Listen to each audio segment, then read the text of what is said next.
Everybody's doing the same thing with a method feeder. Look at that, I was just still sinking my line and it's on. And this is the biggest fish of the day. These bites are coming fast now.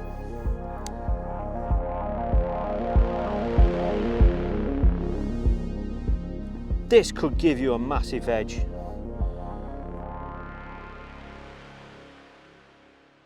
One of the most effective and best methods, particularly through summer, is the good old method feeder. But it's very easy to just fall into doing the same thing all the time. Most anglers I know all over the country always go down the route of using micro pellets around the feeder. However, on hard venues, on hard days, sometimes there are things that you can do to get you an extra few bites. And one of those things is to use 4mm pellets around the feeder. Now, this is not a new thing, but it is something that certain anglers have used to their advantage on a wide variety of venues, and that's what I'm going to be doing today. I'm going to be showing you how I prepare the bait for fishing with 4mm pellets around the feeder. I'm going to show you the style of feeder that we use and just the general whole approach. So I'm going to talk you through all that, I'll show you the kit, and hopefully there's going to be a few fish out there waiting for these.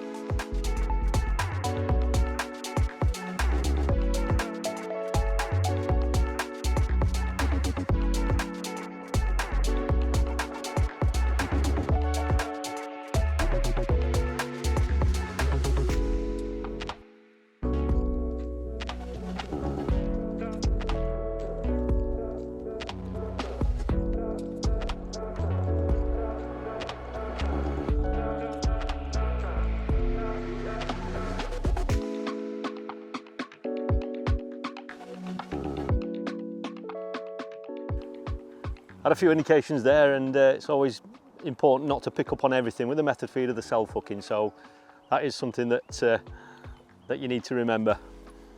The beautiful thing about fishing with 4mm pellets is that, you know, you're keeping your fishing simple, you know, and the reason why I would use them on some of the venues I go to is because they're obviously bigger and heavier than micro pellets, and on some venues you can have problems with the light pellets like the micros wafting about off the bottom. You know, as fish come into the swim, we've seen it on all the submerged underwater filming videos, that just a fish coming into your swim kicks up pellets all over, and you know, it's, whilst it, you know, activity can be good for your fishing and for your peg, when you're method feeder fishing, the whole point is to have a little pile of bait that the fish can come over and ultimately suck in your hook bait, and that's how you catch them. So it's all about creating a trap. With heavier pellets like these, they're more inclined to stay on the bottom, they don't waft about all over the place, and that's something that can give you a little bit of an advantage. The other thing as well is, and it's something that, you know, I'm constantly thinking about myself, and that is a lot of the things that we do in feeder fishing. These are beautiful fish, aren't they? Look how pretty that one is. Lovely fish. One of the things I'm always trying to do in my feeder fishing is that on lots of occasions people would say that pole fishing, or if you could pole fish somewhere, that will give you the ultimate presentation. And admittedly that is right a lot of the times. But one of the things that happens in pole fishing is that lots of anglers are feeding 4mm pellets and then they fish a 4mm pellet over the top, or another pellet. However, when we're feeder fishing, people automatically assume you've got to use micro pellets. Well, if it works so well on the pole by feeding 4mm pellets, why shouldn't we try and replicate that out there in our feeder fishing? It's something that can, it's just something different. It can have a direct impact on the stamp of fish you're catching as well. As you can imagine, 4mm pellets are a little bit more selective, you know, so they might not attract the attentions of some of the really small fish that you get in some fisheries, and they just sit on the bottom that little bit better, and you are, as we say, matching the hatch. One of the things that we've talked about before is that, isn't it funny how lots of people put micro pellets around the method feeder and then they go and put a wafter, a bright yellow wafter, right in the middle of it. Yes, sometimes you want your bait to stand out, but ultimately the fish are coming for these pellets, that's what they're coming for. So why wouldn't you want to try and match what you're actually feeding the fish? It just makes sense like that way, doesn't it? You know, and if we can simplify our fishing in more ways, then that's surely a good thing, isn't it? So we are literally feeding pellets and we've got exactly the same on the hook. It just makes sense. And that's the term, match the hatch. So if you're doing lots of things within your pole fishing that's working as regards what you're feeding, just try and have a crossover into your feeder fishing. It's amazing how it could just give you that little bit of an edge.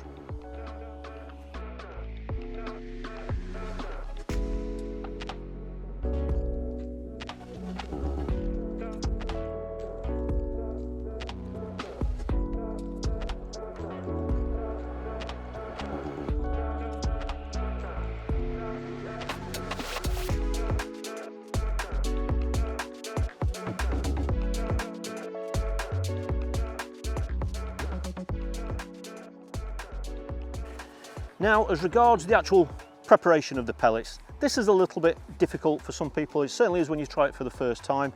Now, the first thing that I've got to openly say to you, and that is be very, very wary, because all pellets are different.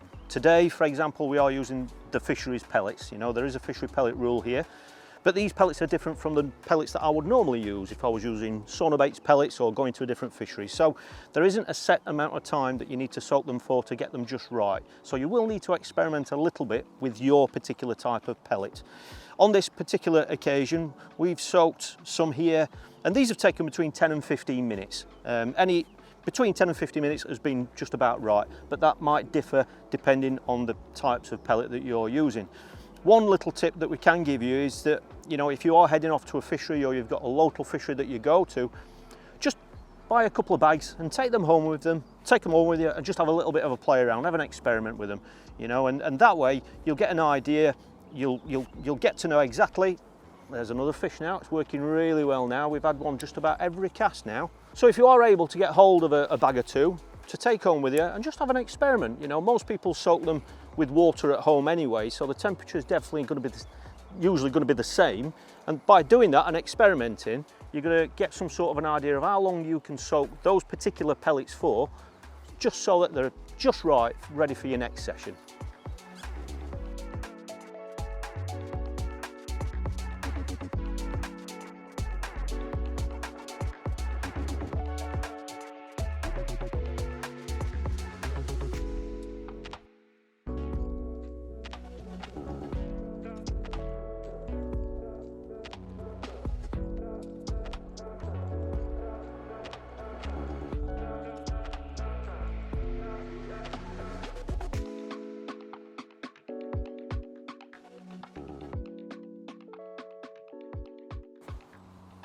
Well, the fishery for today is the lovely Makins fishery. There are loads of lakes to fish here. However, the one that I'm fishing today is Avon. Now, this is one of the lakes that was redeveloped a couple of winters ago. It's full of fish. However, the swim that I've actually got, just like lots of the other swims actually on this lake, that's another fish, it's working really well now, it's approximately about 18 metres wide, which means that it's beyond pole range. Now, let's be honest, you know, even if you can fish 16 or even 18 metres, not many people can do that, but not many people want to. And this is when an approach like this can really come into its own. So when you're casting at this sort of short range, you obviously need some sort of a setup that's going to allow you to do that comfortably, and it will help with your accuracy of casting as well if all your rod and reel and your kit is balanced. So that's something that I'm going to be showing you.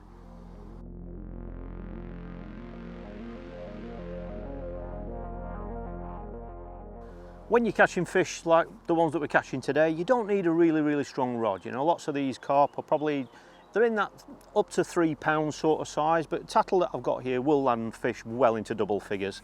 So when you've got a short cast, think about the type of rod that you're going to be using. This one, it's an Ethos XRC rod. It's an absolutely beautiful rod for this. It's only 9 feet long.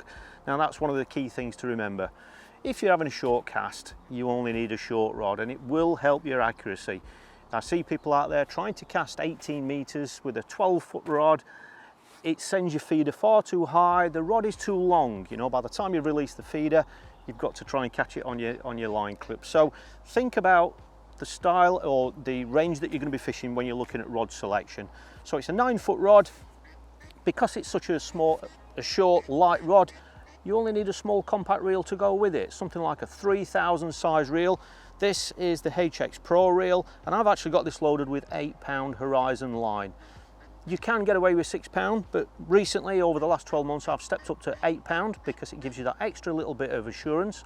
when you're catching big fish, particularly if you're going near platform legs or any sort of features.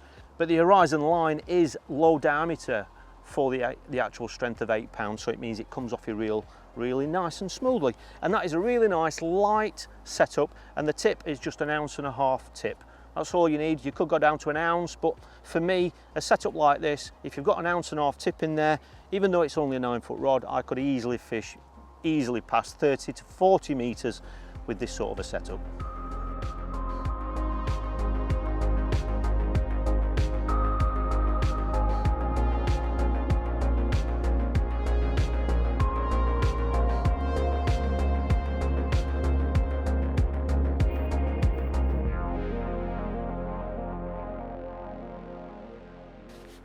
The fishing has been brilliant so far. I've literally had to reel in just so that we can do this little bit of this important feeder choice section for you, because basically, you know, the type of feeder that you use can have a direct impact on the way that you're presenting your bait, just like with all our feeder fishing. I'm using a very simple setup. It's a free running setup. I'm sure you've seen this in many videos before, but simplicity really is the key with the method feeder, and this is why it's such an appealing way of fishing. Like I say, I've got 8 pound mainline, and that's just going onto an open style method feeder. Free running on this fishery, you do have to, you know, there is a free running rig rule here. Always check the fisheries first, always. I do like to use elasticated feeders in some scenarios, but on fisheries where it's got to be free running, it's got to be free running. So that's exactly what we've got, and that's just going to a quick change adapter there, so I can quickly and easily change that hook length. The hook length is just a 4-inch hook length, and as you've seen, I am fishing with a hard banded pellet on there, so I've got a band on there. But because of that quick change bead, I can change that hook length for another one with a bayonet on if I want to try fishing with a wafter, for example. So the actual feeder itself, now depending on how effective you are at preparing your pellets, depending on the pellets that you're using, you can use a normal style method feeder. It is possible to do that. The pellets that I'm using today will go around that feeder with a mould. However, for me personally, I choose not to use that style. I much prefer to use the open method style. This is the style that's got the sides on it, and because it's got those sides on it, it really helps hold those pellets onto the feeder itself.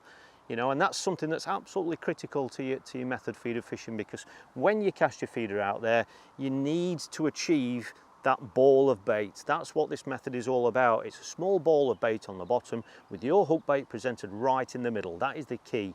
You can lightly press pellets onto the outer side of that, so that on impact a few come off, and that is something that I've been doing. It's been working really well. So I'm moulding my feeder as normal, but then putting 3 or 4 pellets on the outside of that method feeder that I know are going to come off on impact, and that's helping draw 1 or 2 fish in as well.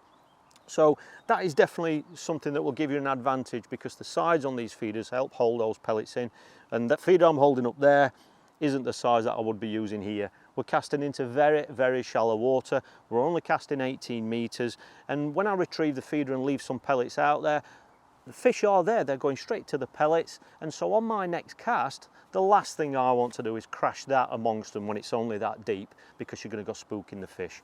That is when I step down to the inter size and the smaller size versions of the open method feeders, because these feeders are going in really nice and discreet, so you're not spooking too many fish.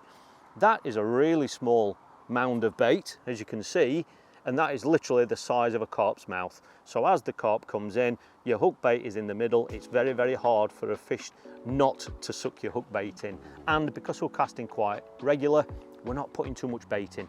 We're not here to feed the fish, we're here to catch them. So if you're having frequent casts, no matter what venue you're fishing, just scale your feeder down, and that way, you know, you're just controlling the amount of bait that you're putting in. It's a really simple way of fishing, but it's these little details that are going to give you the edge. And in the scenario of this particular peg that I'm fishing today, I started off fishing that far away from the bank. I couldn't catch. All right, I caught 1 fish straight away, and then that was it. We're literally having to cast that close to the bank, and that is because that's where it's really shallow. So sometimes those little differences, when you've got differences in depth with features like this, can be very important, especially in summer.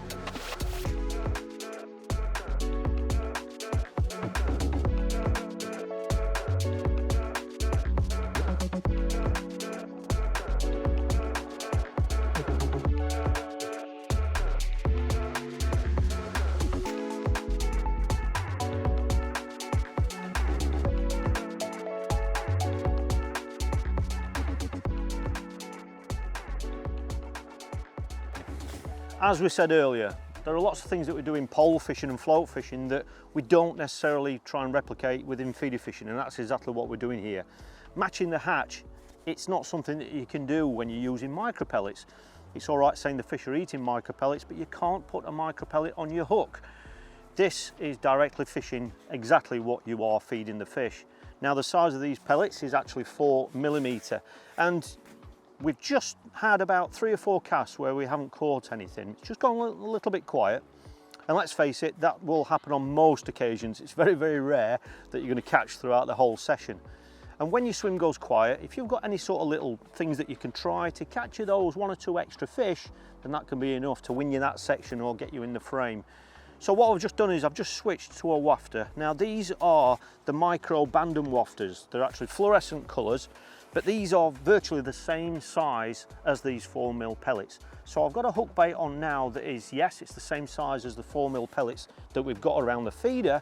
However, I've got a nice bright pink coloured one on.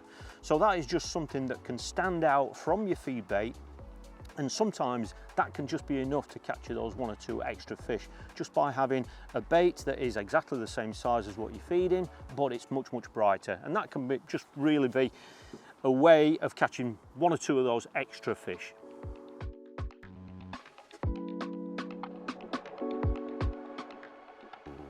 The next step up from that would be to actually go up in hook bait size. Now the first step, really the natural step, would be to try a 6mm pellet. It could be one of the fishery ones, but you are using hook baits that you can select your own. So if you've got a favourite colour of hook bait or a favourite coloured 6mm pellet, then that is obviously the next thing that you can try. You could go up in size of wafter as well. You could go up to a 6mm wafter. That is going to stand out even more against these 4mm fishery pellets, and you could even go up to an 8mm pellet if you want to be more selective. However, one word of caution, and this is something that a lot of people overlook. If you are fishing venues like this, quite often anglers are using hooks in the sort of size range of 16, sometimes a size 14 hook. If you are using those smaller hooks, particularly a size 16, and you are going to think of trying a 6mm or an 8mm wafter, always test it in a tub of water first. You will find that some 8mm wafters in particular are much, much too buoyant to fish with a size 16 hook, and you will effectively be fishing with a popped up hook bait. Not that you can't catch fish on pop-ups, but that is just something that you need to be aware of. So by keeping it simple, by still feeding these 4mm pellets, that's all we're doing. We're sticking to that. It's the only thing we've got on the side tray. You've still got other options by trying different size hook baits, and you can obviously try different colours as well, just to try and give you that extra little bit of an edge and capture those extra fish.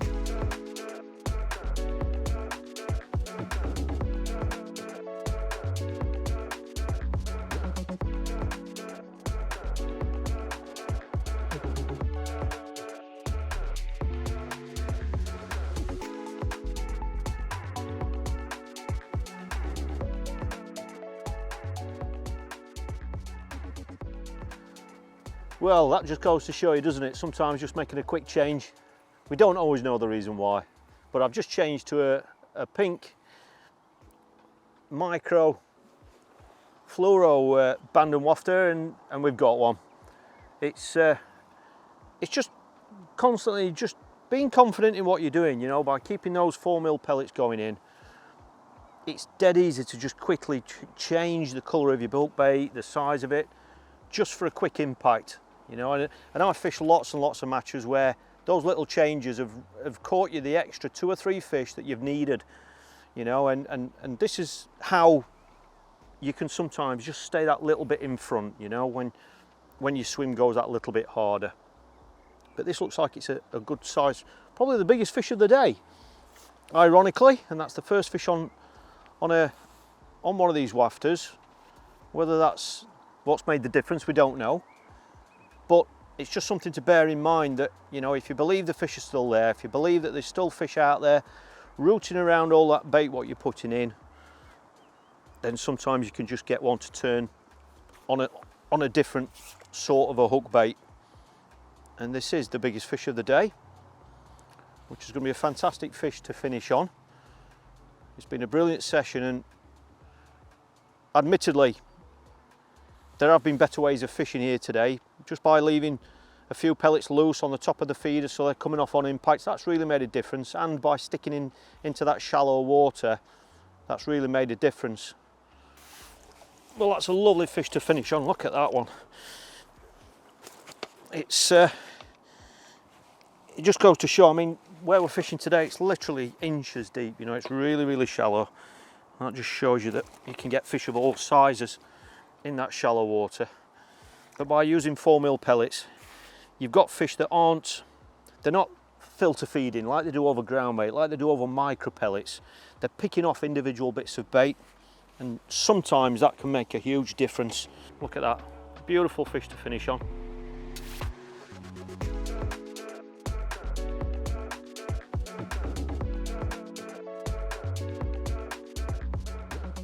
Well, that's been an absolutely thoroughly enjoyable session. It's the peg has got stronger, to be fair, and I think the fish were getting used to those 4mm pellets going in.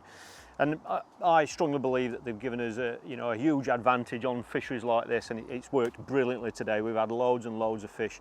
This is a fantastic complex. This is a day ticket fishery. There are a number of lakes here, lots of different styles of lakes, and it is a day ticket water. So a huge thank you to Makins for looking after us today and allowing us to use this lake to show you this fantastic method. What, you know, realistically can give you an edge, particularly on harder venues, and it's something that, it's one of those things that I love, because when you are doing it, and if you are fishing in a match situation, people next door don't know you're doing it. They're automatically assuming you're using micros. So that's another thing that you can keep up your sleeve as well.